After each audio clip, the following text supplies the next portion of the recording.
કેમ છો મિત્રો? સર્વને જય દ્વારકાધીશ। તમને ખબર છે હું પગપાળા ચાલતો હતો પણ જોડે જોડે તમને આજે હું વિરોચનનગર મેરડી માતાના દર્શન કરાવું અને તમે ના જોયું હોય તો આવો આપણે જોઈએ વિરોચનનગર મેરડી માતાનું મંદિર। માતાજીની વાતો બહુ જુદી છે, એના પરચાય જુદા છે અને મેરડીમાનું નામ પડે એટલે મોઢું ભરાઈ જાય। આ છે વિરોચનનગર મેરડીમાનું મંદિર। શ્રદ્ધા હોય ત્યાં પુરાવાની જરૂર નથી હોતી। આ શબ્દો મંદિરની બહાર લખેલા છે ને મંદિરમાં જોરદાર નકશીકામ છે ને આવો આપણે અંદર મેરડી માતાની મૂર્તિના દર્શન કરીએ। આ છે માતાજીનું મેન મંદિર। અંદર આપણા સંઘના મિત્રો આવીને બેઠા છે મંદિરમાં।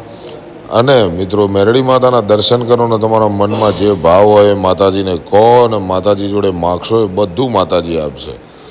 તળિયા બિજોલની મેરડી એવું નામ પડતા જ અહીં દરેકના મોઢામાં એવો અવાજ આવે કે ભાઈ વાતો જુદી મેરડી માતાની। મિત્રો આ છે આપણા તળજા બાપા જે અહીંયા ભુવાજી હતા, અત્યારે તો બ્રહ્મલીન થઈ ગયા છે, પણ આજે પણ તળજા બાપાની નામના સમ કોઈ ખાતું નથી। સંઘના મિત્રો બેઠા છે। મંદિરમાં મસ્ત નકશીકામ છે, મૂર્તિઓ જોરદાર છે અને સરસ મંદિર છે। અમે અહીંયા આવ્યા હતા માતાજીના દીવાને દર્શન કરો અને તમારા મનમાં જે જે ઈચ્છા હોય એ બધું માતાજી જોડે માગો, માતાજી અવશ્ય તમારું કામ પૂરું કરશે।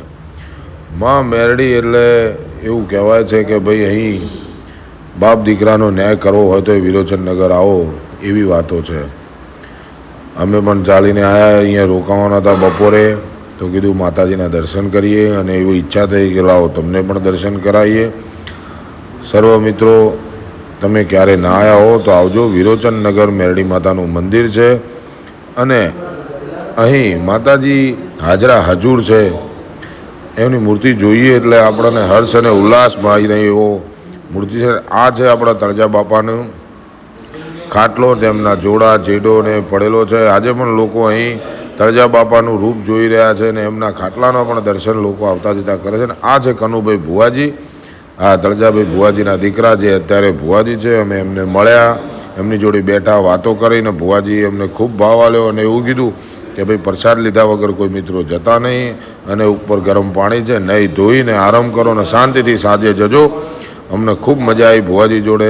અને આ છે વિરોચનનગર મેરડી માતાનું રસોડું, જ્યાં પ્રસાદ આખો દિવસ અને તમે ગમે તેટલા વાગે આવો તો પણ પ્રસાદ ચાલુ ને ચાલુ હોય છે। ક્યારે પણ અહીંથી કોઈ ભૂખ્યું પાછું જતું નથી। અને અમે સંઘના તમામ મિત્રોએ ત્યાં પ્રસાદ લીધી અને પ્રસાદમાં સરસ હતા લાડવા, દાળ ભાત, શાક, રોટલી, છાશ, બહુ મજા આવી। મિત્રો ક્યારે પણ તમે આવો તો મેરડી માતાના મંદિરમાં પ્રસાદ લેજો, દર્શન કરજો, ભુવાજીને પણ મળજો અને માતાજી સબના કામ પૂરા કરે। સર્વને જય મેરડીમાં, જય દ્વારકાધીશ અને આપણી રીલને ખૂબ શેર કરજો।